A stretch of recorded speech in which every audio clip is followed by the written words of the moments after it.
Okay, so my answer to the top 5 reasons why you're not doing yoga. These are the excuses I've been hearing over and over again. Number 1, I'm not flexible enough to do yoga. All right, that's like saying you're too hungry to go to a restaurant to eat.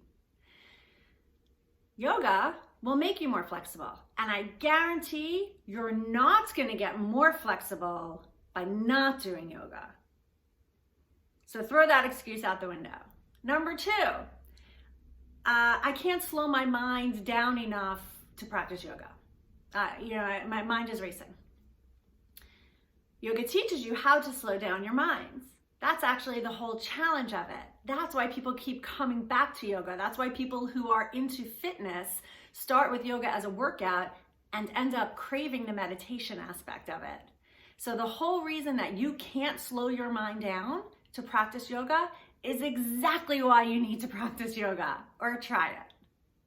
Another reason or excuse that people have for not trying or doing yoga is because they're going to hurt themselves if they do it. Well, if you go in thinking you're going to hurt yourself, you probably will. But I'm also going to assume that kickboxing class or maybe using a rowing machine the wrong way is going to hurt your body as well. So if you're going to move, yoga might be one of the most gentle, safe ways for you to move, especially if you have a good teacher. And that's a whole different video about how to choose the right teacher. The 4th reason why is that you need something to do with yourself, right? So your hardcore athletes or the distance runners, right? Like they need the music playing, or they want the change in movement and the loudness and all the other stuff. Here's my answer to that. It's actually usually a pattern. The people who need that high energy, something to do all the time are also the people who are going to tell me that they can't quiet their minds long enough to practice yoga. Exactly why you need it. So the challenge of holding postures in a more structured yoga class will build your strength, and it is intense, and it will quiet your mind because you're thinking so hard about how to hold your posture. Or maybe there's another type of yoga. There's a power yoga or hot yoga where you get the intensity of those hardcore workouts and also move your body in a way that is healing.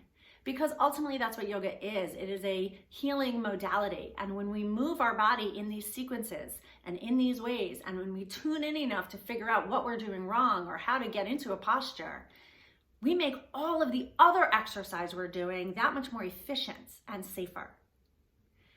The last and probably the most common excuse I hear about why people don't do yoga is because they tried it. They tried it several years ago, or they tried it once, or they had a retreat at work and they tried it then and they didn't like it. So you try something once and you're never going to go back to it 20 years later? I'm not the same person I was 20 years ago, and I guarantee neither are you. Things have changed. So here's my answer to that.